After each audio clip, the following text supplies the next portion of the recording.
Before I get into this, I want to say one thing. This video isn't about Dua Lipa as a person. It's about celebrity book clubs, banned books, marketing, and who and what we choose to celebrate.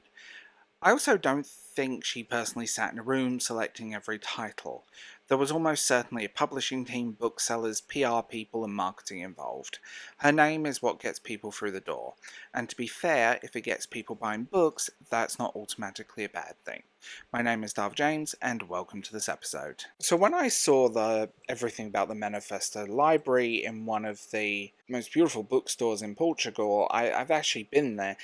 If you've never visited, it's worth it. It's beautiful. I it, I saw the story and I was just curious. Then I read the collection included books that were already banned or censored.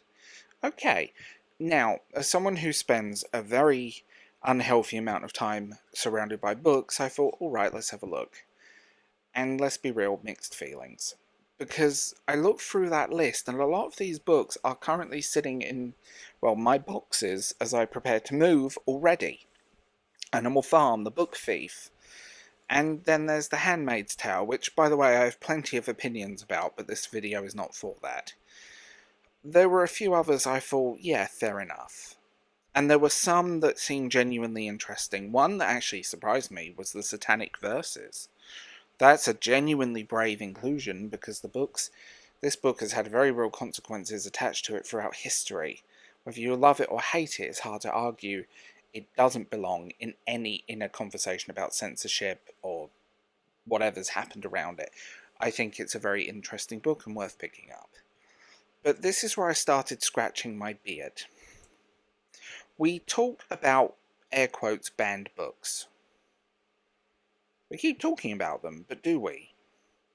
Or are we talking about books that were once banned somewhere or at some point challenged, or now that you can just buy this afternoon without leaving the sofa, because there's a difference. I can order most of those books on Amazon right now. I can walk into Waterstones tomorrow. I could probably find half of them in a supermarket. They're not hidden. They're not underground literature. They're not passed around in secret where someone's curtains closed. They're bestsellers. Some have literally tens of millions of copies sold. Some got movie and TV adaptations. Some are taught in schools. Some are permanently displayed in the front of the bookshelf every banned book week with a lovely little sticker on it. By the way, stop putting stickers on books, publishers and stores. Just stop. But this is where I become cynical, because publishing absolutely loves stickers. Special editions. TikTok made me buy it, as seen on, award-winning. Now, whatever, banned book. Stick a label on something and suddenly it feels exciting. It's marketing. And look, marketing is not any bad at all. Publishers have to sell books, bookstores have to sell books, and the authors who are still alive that are publishing these books would like to eat. I understand how the industry works, but sometimes I think we've turned Banned Book Week into an aesthetic rather than a discussion. It's become part of branding. You almost expect the little display every year, and most of these books are the exact same ones everybody has been seeing for years. It's the same books. It's become comfortable, which is a really strange word when we're talking about censorship, because genuinely controversial books shouldn't always be comfortable.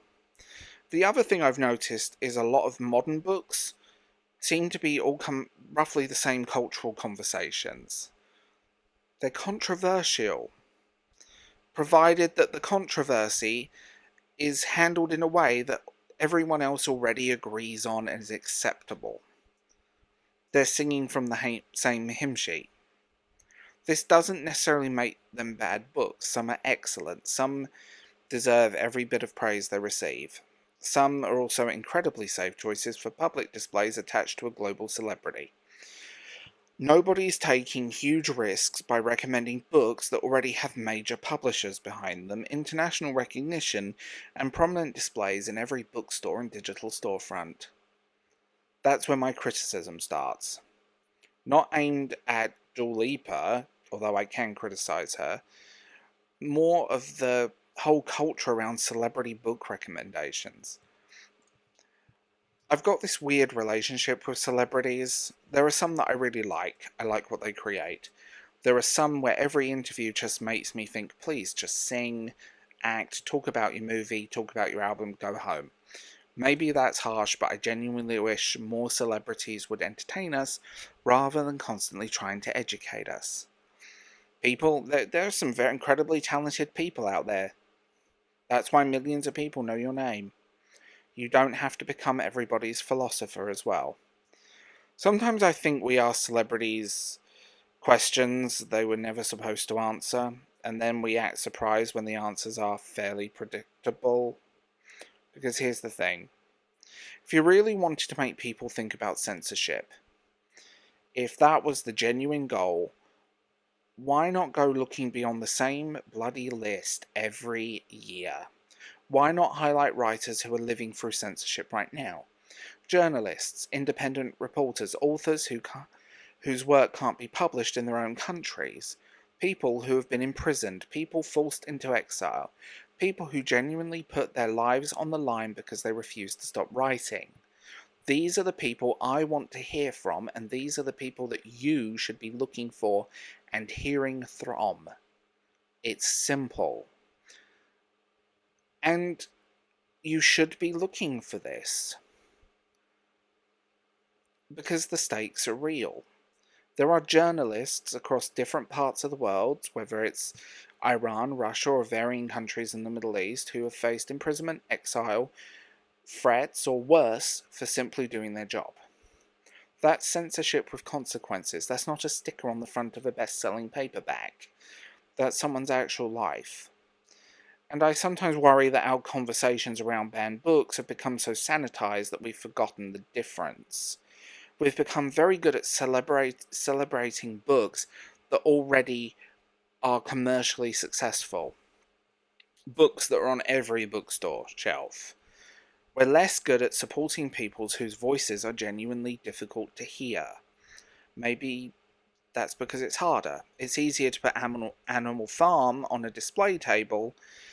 It's much harder to introduce readers to an independent journalist writing under a pseudonym because they fear arrest. That's not marketing. It doesn't fit neatly into a seasonal campaign, and it doesn't come with sprayed edges. Again, I'm not saying that this idea is bad in itself, far from it. If anything, encouraging people to read is a positive. Bookshops need support, readers need books, and so on. Support your local libraries, by the way. I'm always going to celebrate that. I just think we should be careful not to confuse popularity with bravery. Sometimes the most important books aren't the ones everybody is already talking about, and maybe, just maybe, we should stop looking to celebrities to tell us what books matter the most. Enjoy their music, watch their films, support the work if you like it. But I don't think celebrities should become a moral compass. They're entertainers. That's not an insult. Entertainment is incredibly valuable. The world would be a much duller place without music, actors, or artists. But somewhere along the way, we started acting as though fame automatically makes someone an authority on every cultural issue imaginable. It doesn't. It just means they're famous. If Dua Lipa gets someone to buy their first novel this year, brilliant. If someone discovers The Book Thief because of this, fantastic. If someone finally reads the Satanic Verses, even better. Reading more is never a bad thing. I just hope that once people finish those books, they keep going. Go beyond the celebrity lists, find authors you've never heard of, read journalists working under impossible conditions, read translated literature, read books from countries you can't point on a map. Read people you disagree with, read people that make you uncomfortable. Read widely enough that you don't need someone famous to tell you what your next book should be, because that's where reading really becomes exciting. Not when a celebrity hands you a curated shelf, but when you start building your own. If you like this type of content, remember to like and subscribe and leave a comment. I'm curious what you guys think. If you want early access, exclusive content, please check out my membership options, Patreon, and even Substack. And I'm going to be listening to Madonna's new album, so see you in the next one.